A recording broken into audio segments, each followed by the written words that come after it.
Apa lo udah lupa kalau kemarin lo masuk penjara? Aduh. Nah, terus dari Mustafa Usman, begitulah kira-kira pidato lulusan Lapas Cipinang. Mohon dimaklumi. Astagfirullah. Mantan narapidana sedang berkicau. Idrus Marham pertanyakan prestasi Tio.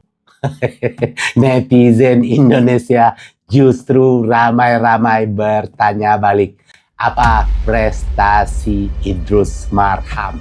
Dan tak menunggu lama, rekam jejak kelam Idrus Marham diulik netizen Indonesia. Bahkan ada netizen yang berkata, ini Bapak lupa ngaca, mempertanyakan apa prestasi Tio, mau jadi apa negara ini jika dipimpin oleh Tio. Nah, Bapak aja baru jadi apa itu?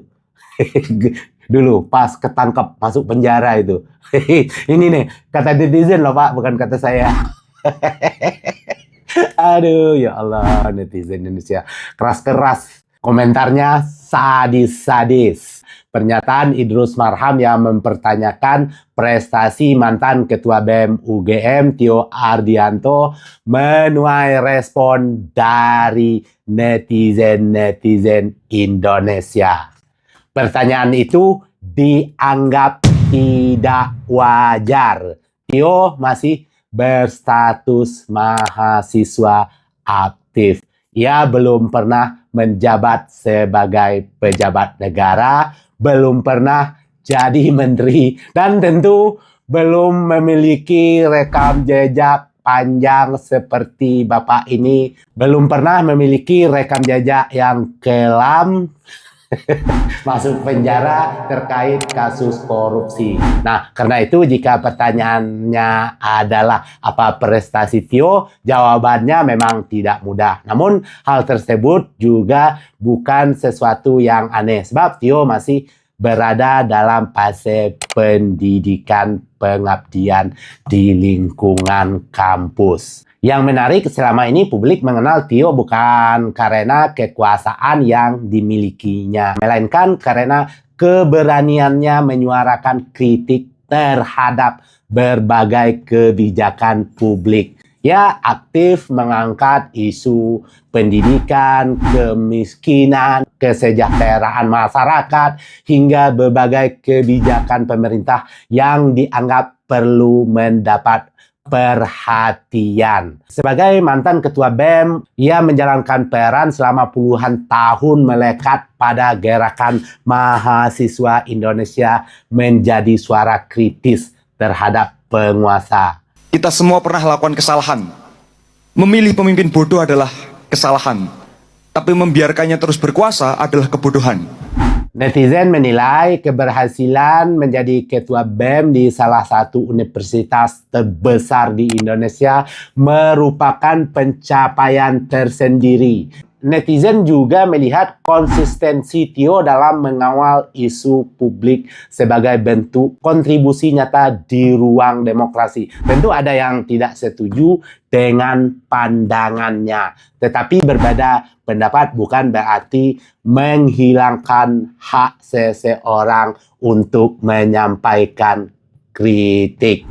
Di sisi lain, kritik Idrus Marham justru memunculkan pertanyaan balik dari sebagian masyarakat Indonesia. Ideologi, ada nilai yang mengikat kita, ada etika-etika kebangsaan yang saling menghargai. Saya kira bahasa-bahasa yang digunakan seperti siapa itu, yang mantan dari UGM itu adalah sangat tidak pantas diucapkan, dan itu tidak menjadi contoh. Bayangkan saja kalau orang-orang seperti itu nanti muncul sebagai pemimpin, mau jadi apa negeri ini? Kehebatannya ada pada bentuk tangan atau pada prestasi terhadap negara? Jika prestasi Tio dipersoalkan karena ia masih mahasiswa, bagaimana dengan rekam jejak Pak Idrus Marham sendiri?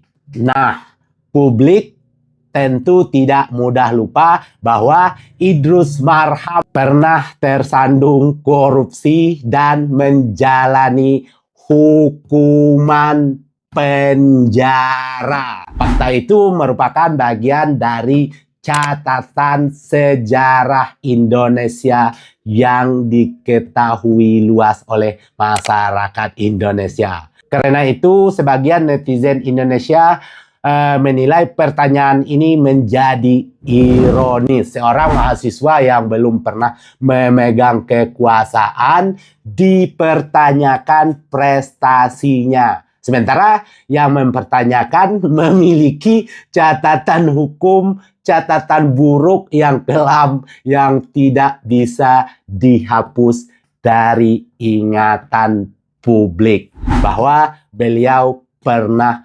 tersangkut kasus korupsi dan pernah disumbat atau dimasukkan ke dalam penjara. Dalam negara demokrasi, kritik terhadap pemerintah bukanlah tindakan yang salah. Mahasiswa sejak dulu memang memiliki fungsi sebagai kontrol sosial dari masa ke masa. Perubahan besar di Indonesia seringkali diawali oleh keberanian mahasiswa untuk menyampaikan kritik terhadap penguasa. Tentu kritik mahasiswa juga harus siap diuji, diperdebatkan, bahkan dibantah dengan argumentasi. Namun membalas kritik dengan mempertanyakan status atau prestasi pribadi si pengkritik, ini seringkali justru mengalihkan perhatian dari substansi persoalan yang sedang dibahas. Jika ada yang tidak setuju dengan pendapat Tio, bantahlah dengan gagasan. Jika ada data yang keliru, luruskan dengan data. Dan jika ada kritiknya yang dianggap melecehkan atau melenceng, tegurlah dengan baik. Bukan mempertanyakan apa prestasinya. Justru netizen malah bertanya balik, apa prestasi Idrus Marham? Dalam demokrasi, kualitas sebuah pendapat tidak ditentukan oleh usia, jabatan, ataupun kedudukan seseorang.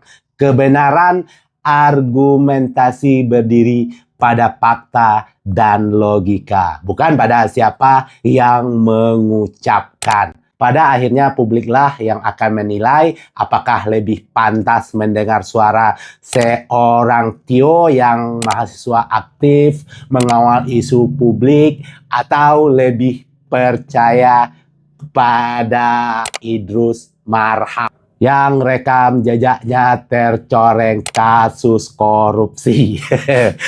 Pertanyaan ini biarlah masyarakat yang menjawab sendiri. Dan kita baca sedikit ini beberapa komentar dari warganet Indonesia yang pasti bikin kita geleng-geleng kepala.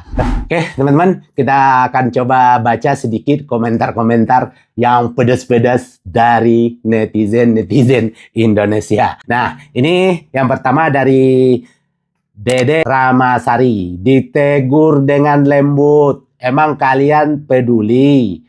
Indonesia sangat membutuhkan orang seperti Tio yang berani menyuarakan kebenaran. Tuh. Nah, terus dari Mawan Hermawan, kocak lo, apa lo udah lupa kalau kemarin lo masuk penjara?